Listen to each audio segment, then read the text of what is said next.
Hi guys, today we are going to look at our last new lesson for Unit 13. And today is our last time to be graphing trig functions, and we're graphing reciprocal trigonometric functions today.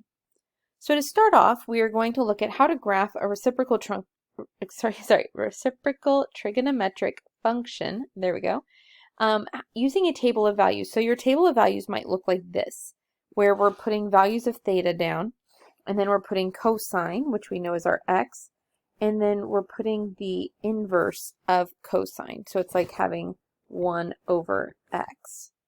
And we're going to look at a few examples where we use a table of values in order to graph our trig functions, our reciprocal trig functions.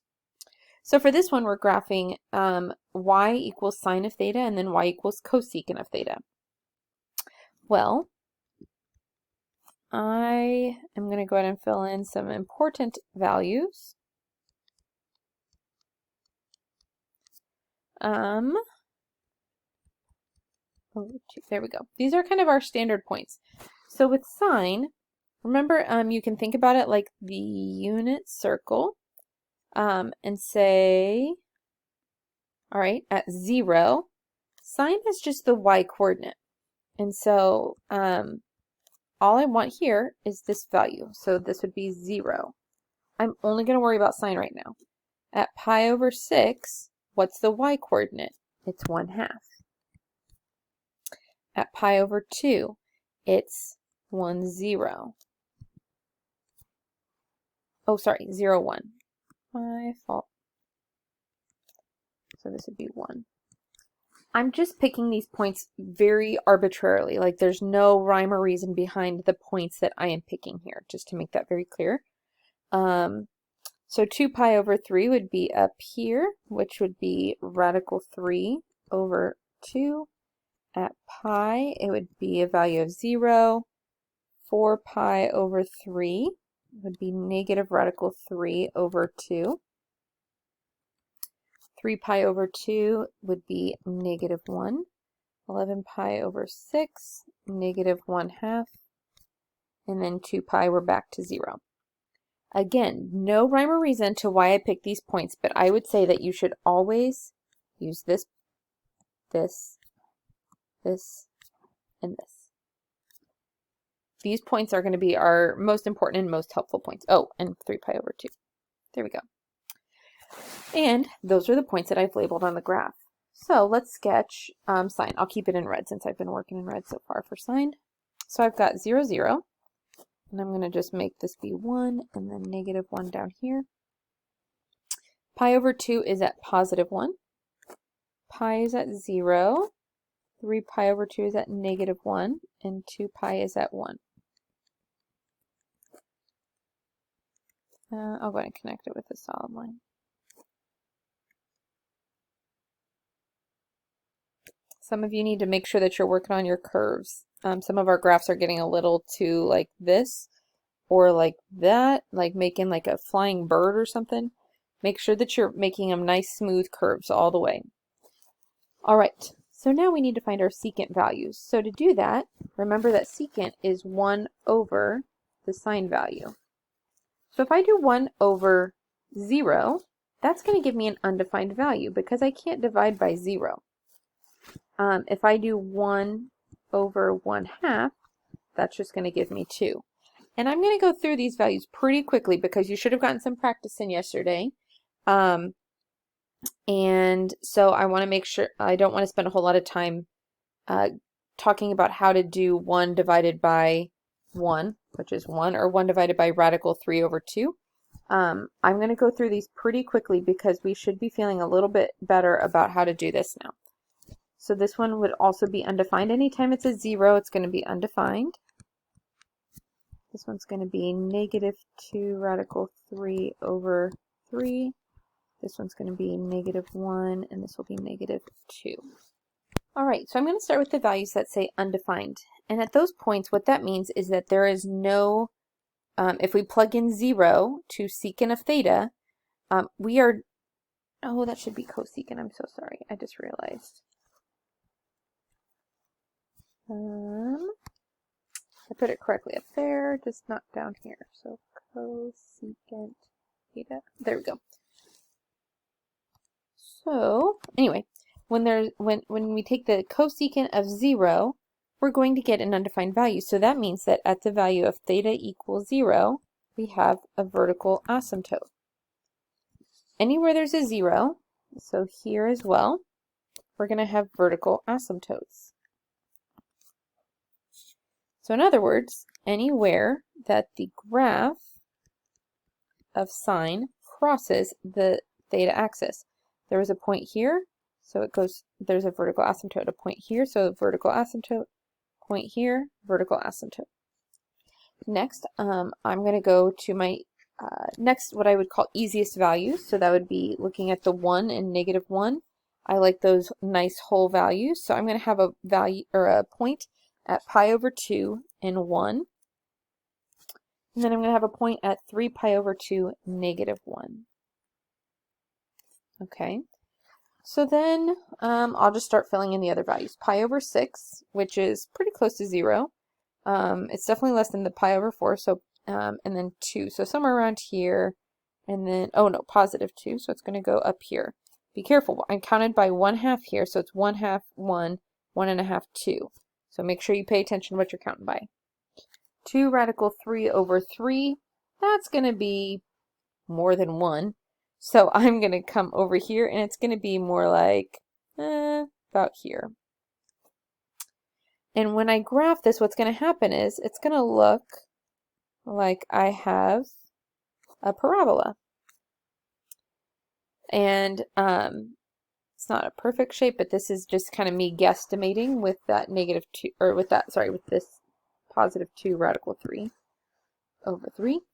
So over here, it's going to kind of look like the same idea. I'm going to have something like here, and then at 11 pi over 6, that's almost at 2 pi, but that's going to be at -2. So my value, or my graph, is going to look like this. And with, oops, with those asymptotes, it's going to get really close, but never actually touch. So what should happen is that I should see my sine graph here in red, but then remember I have the asymptotes where it crossed that horizontal axis, and then it's going to kind of touch at the maximum and the minimum and make what look like parabolas. All right, so I'm going to go through this one a little quicker, filling in my values for cosine and then their reciprocals. Voila, here are my values of cosine. So when I put these on the graph,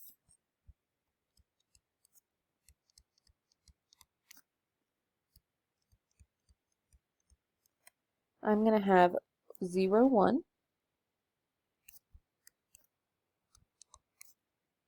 pi over 2, 0. Notice that I'm skipping these weird values because I know how to graph a cosine function. And so I can just use those kind of 5 main points. So then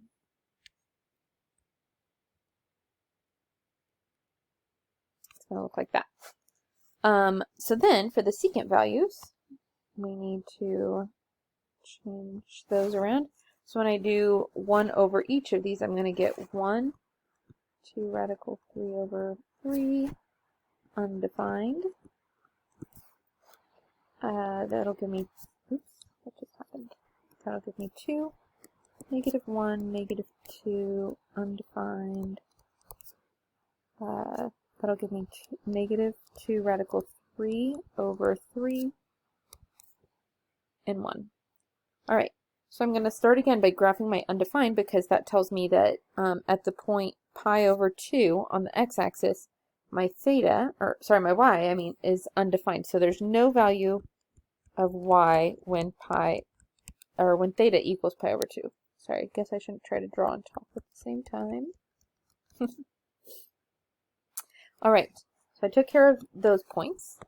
Then I'm just going to kind of make my way over. I've got 0, 1, so I've got a point there. Then I have the point radical 3, or sorry, pi over 6, which is close to 0, and 2 radical 3, so that's going to be like there-ish. When I graph that, it's going to, again, make that parabola shape. Over here, I've got 2 pi over 3, and then it's going to be at 2. 1, or pi negative 1. Remember that this, like when I'm reading these points, I'm looking at this is my x-coordinate and this is my y-coordinate in this case. So I'm technically graphing the point pi negative 1. So I go over pi and down 1. 4 pi over 3, and then negative 2. Let's see, that would be about here. And then 3 pi over 2 was the undefined. And then 11 pi over 6. Oops, that should be a positive. Sorry. I was doing my x-coordinates instead of my y-coordinates. Or my y-coordinates instead of my x-coordinates. Alright, so again, I should have parabola shapes coming out of here.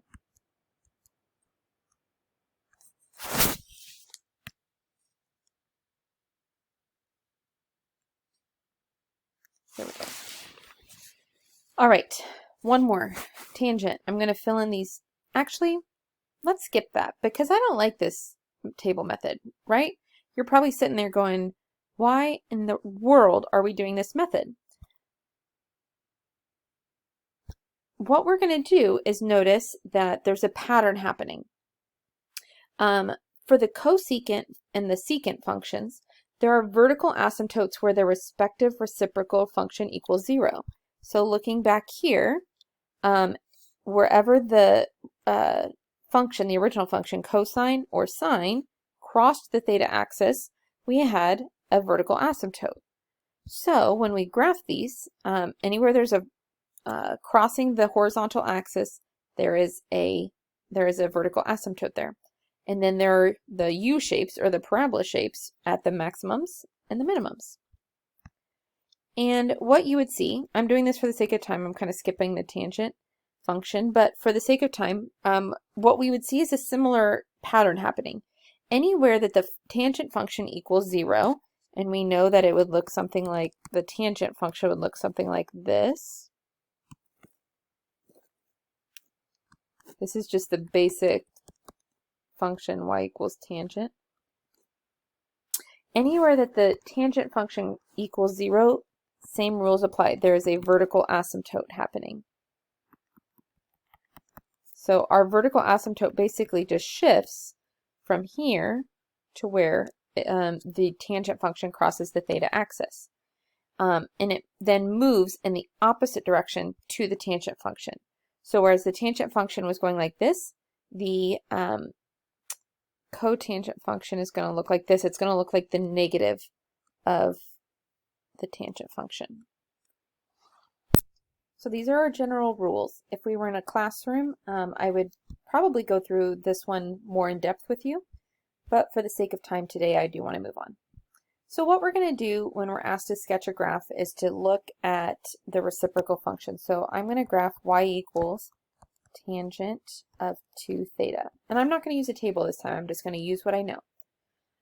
With tangent, we care about the period, which is pi over b. So my period is pi over 2. So I've got pi over 2, and then 3 pi over 2. My asymptotes occur at negative pi over 2b, which would be negative pi over 4, pi over 4, and then it occurs at pi over 2, each pi over 2 interval. So the next one, if I added pi over 2, would be 3 pi over 4, and 5 pi over 4. So I'd put those values in. So this is what the graph of tangent would look like. To graph cotangent, I'm simply going to draw asymptotes through anywhere the tangent crosses the theta axis, and then draw my graph going the opposite direction. And that's all we got to do for cotangent. This is what you get when you're done. Notice that now instead of having an asymptote at this point, This is where my cotangent graph crosses.